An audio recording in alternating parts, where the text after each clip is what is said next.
Cet éclairage. Paul Jorion nous a rejoint. Bonjour, vous êtes spécialiste de la finance, anthropologue. Clémence évoquait le krach de 2008. Est-ce que la comparaison avec la crise financière qui avait essaimé dans l'ensemble de la planète en 2008, est-ce que cette comparaison est pertinente ? La comparaison est pertinente parce que ce sont les autorités américaines qui viennent de le dire. Ils sont intervenus au titre d'exception de risque systémique.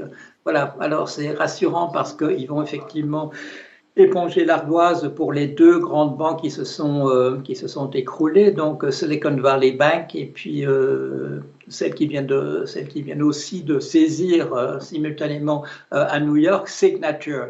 C'est-à-dire qu'il y aura véritablement ce qu'on a appelé en 2008 un bail-out, c'est-à-dire un renflouement systématique de l'ensemble des gens dans ces banques. Ça veut dire qu'on a très très peur, contrairement à ce que je viens d'entendre dire, pour qu'on emploie des mots aussi forts que exception de risque systémique, il faut que ce soit pas vraiment la panique, mais on a dû s'occuper de ça, je dirais, pendant tout le week-end aux États-Unis. On craint effectivement une hémorragie de type 2008, d'autant que beaucoup d'acteurs dans ce secteur maintenant sont liés aux crypto-monnaies. C'est le cas de Signature, dont 27% du chiffre d'affaires, c'était dans le domaine précisément des crypto-monnaies. Et quand on nous dit qu'on a tenu compte des leçons de 2008, il faut savoir que ce matin, parlait au nom de la banque Signature, dont il est un des membres du comité de direction, M. Barney Frank, dont le nom est familier depuis 2009, les mesures Dodd-Frank, c'est lui, les mesures qu'on a prises pour essayer d'améliorer les choses. Or, ce monsieur se retrouve aujourd'hui à la tête d'une entreprise qui vient d'être saisie par les autorités et dont le chiffre d'affaires était de 27% dans le domaine des crypto-monnaies. Est-ce qu'on a vraiment tenu compte de ce qu'on avait appris en 2008 ? La question se pose. Alors, signe de la gravité de la situation, Joe Biden vient de s'exprimer il y a quelques minutes pour une conférence de presse spéciale. On va écouter le président des États-Unis. Selon lui, les Américains peuvent avoir confiance dans leur système bancaire. Écoutez. Grâce à l'action rapide de mon administration ces derniers jours, les Américains peuvent avoir confiance dans le fait que le système bancaire est solide. Vos dépôts d'argent seront disponibles dès lors que vous en avez besoin. Les petites entreprises à travers le pays qui ont des comptes dans ces banques peuvent mieux respirer en sachant qu'elles pourront payer leurs employés et leurs factures. Et les employés qui travaillent dur peuvent respirer aussi. Paul Jorion, il dit vrai, Joe Biden, les Américains peuvent avoir confiance ? Mais si, quand un président intervient sur un événement qui nous est présenté comme mineur par ailleurs, c'est qu'il n'est pas mineur, sinon on ne dérangerait pas le président. Donc c'est majeur, effectivement, il y a un risque de contagion pour le système dans tout son entier, et en particulier parce qu'il y a une imbrication de firmes, toutes celles qui sont liées aux cryptos, qui ne sont pas véritablement réglementées. C'est ce qu'on a vu avec la chute de FTX récemment, avec monsieur Bankman-Fried. Tout ce secteur-là, bien entendu, c'est un secteur de l'ombre. On parlait autrefois de secteur de l'ombre, mais là, le secteur des crypto-monnaies, c'est véritablement un secteur de l'ombre. Je rappelle que c'est aux Bahamas qu'on a arrêté M. Bankman-Fried. Alors, la Réserve fédérale américaine va prêter aux banques si nécessaire pour honorer les retraits des clients. C'est la principale mesure qui a été annoncée par les autorités américaines. C'est à la hauteur, selon vous, de la gravité de la situation ? C'est-à-dire que c'est quand même un fonds de 25 milliards de dollars qu'on libère immédiatement. Et si vous vous souvenez des prévisions qu'on avait fait en 2008, quand on a parlé pour AIG avait fait des réserves à hauteur de 6 milliards sur ces opérations. Et le jour où tout s'écroule, c'est 75 milliards qu'elle aurait dû payer. Les sommes mises en réserve, il faut le savoir, ne sont jamais à la hauteur des problèmes véritables. Ce sont des règles qu'on utilise, on calcule le risque le plus haut et on multiplie le chiffre par 3, mais on pourrait le multiplier aussi bien par 15 parce qu'on n'a pas idée quand un effondrement généralisé a lieu. Quel est le montant réel que cela va provoquer ? D'autant que maintenant, dans toutes ces firmes qui font des crypto-monnaies, elles ont des stable coins, c'est-à-dire des équivalents du dollar, et on l'a vu la semaine dernière, on l'a vu vendredi, certains de ces équivalents du dollar ne valaient plus que 87 cents, ne valaient plus que 95, c'est-à-dire que ce sont des petites différences, mais c'est comme sur des sommes énormes, ce sont en réalité des sommes considérables qui obligent des gens à vendre des choses en catastrophe, et quand on vend en catastrophe, évidemment, ce n'est pas au prix du marché. Alors les banques qui ont fermé sont pour la plupart d'entre elles dans des domaines bien précis. Pour la SVB, il s'agit donc du milieu de la tech. Et puis pour la Silvergate Bank, qui est moins connue, il s'agit du milieu des crypto-monnaies. Alors comment on explique précisément pour ces banques cet effondrement ? La plupart sont en fait des banques relativement importantes. Silicon Valley Bank, c'était la 16e la plus grande aux États-Unis. Signature, c'était la 30e. Ce sont des sommes considérables. Et ce sont dans des secteurs précisément qui n'ont pas été véritablement supervisés. On a dit à propos de Silicon Valley Bank, oui, elle ne s'est pas mêlée des questions justement de crypto-monnaie. Oui, mais un de ses clients est une firme importante qui s'appelle le Circle, est important dans le secteur des crypto-monnaies.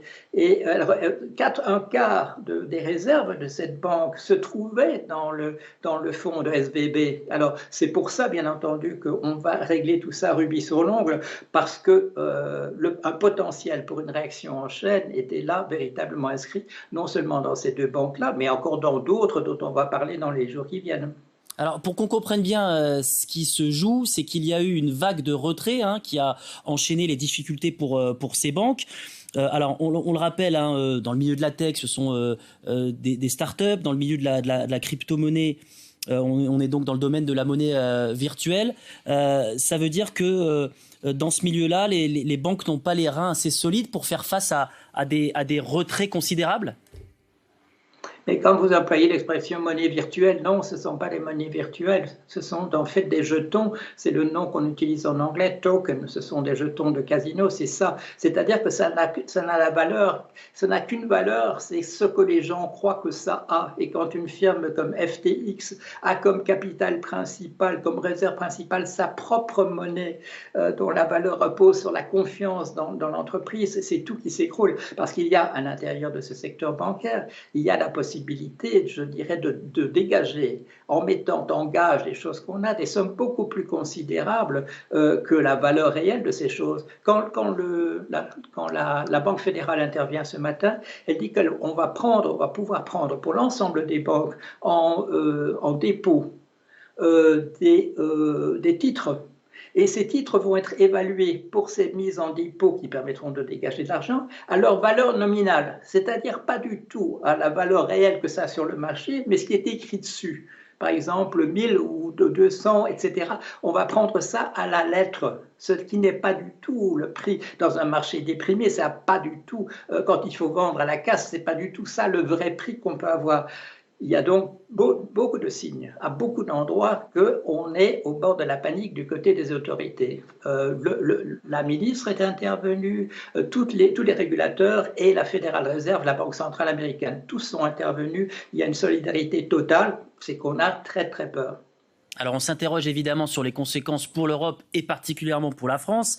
Il y a eu ces propos qui se sont voulus rassurants du ministre de l'économie Bruno Le Maire ce matin, qui nous dit: pas de risque de contagion pour la France. Est-ce que vous partagez ces propos optimistes ?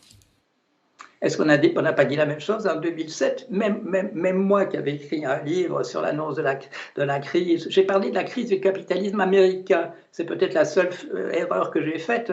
J'ai pas pensé à la contagion. Mais la contagion est là. On n'a plus qu'un seul système financier, un seul marché des capitaux pour l'ensemble du monde. Dire qu'on a des défenses ici ou ça, qu'il y a des digues, c'est pas sérieux. Dernière question, les responsables de cette faillite des banques devront rendre des comptes, a dit Joe Biden il y a quelques minutes. Qui sont ces responsables qu'il pointe du doigt ? C'est vous et moi, c'est tous les gens qui empruntent de l'argent, c'est tous les gens qui mettent des dépôts dans des banques. Nous sommes tous responsables, nous acceptons ce système, il nous arrange, il est très pratique, mais nous acceptons à tout moment de le laisser se fragiliser. On a réglementé effectivement en 2008, mais quand sont apparues ces crypto-monnaies qui n'ont aucune garantie d'État nulle part, personne n'est intervenu. Il y a un certain nombre d'entre nous qui avons crié casse-cou, et on va nous dire aujourd'hui, ah, vous aviez raison, mais on n'a pas tenu compte de ça. Et je vous ai donné l'exemple de ce monsieur Barney Frank. Il fait partie des gens qui lancent la nouvelle réglementation, et il se trouve à la tête d'une des banques dont un quart du capital est en crypto-monnaie. Pompier pyromane, hein, si on vous comprend bien. Mais je réitère ma question. Est-ce que Joe Biden ne pense pas quand même à la spéculation autour de la monnaie virtuelle? Et puis on peut aussi penser, pourquoi pas, à Elon Musk, hein, qui est un roi dans ce domaine. Il est déjà très difficile de gérer une monnaie nationale dont la garantie, c'est l'économie de tout un pays. Le dollar, bon, c'est l'économie des États-Unis. L'euro, c'est l'économie globale des pays qui sont partie de la zone euro. C'est une garantie, on oublie. C'est pas simplement la possibilité de réglementation, le fait de pouvoir envoyer une police, qu'il y ait des tribunaux, qu'il y ait des prisons derrière, c'est important, mais c'est surtout une richesse nationale. Ces crypto-monnaies, il n'y a rien, il n'y a que la confiance des uns et des autres. Ce ne sont pas des monnaies virtuelles, ce sont des jetons auxquels on attribue aujourd'hui une valeur et demain une autre. Il n'y a rien qu'on puisse vendre, il n'y a rien qu'on puisse récupérer. Ce sont simplement des signaux électroniques qui passent d'un endroit à un autre. Merci beaucoup pour cet éclairage donc sur cette crise bancaire actuellement aux États-Unis.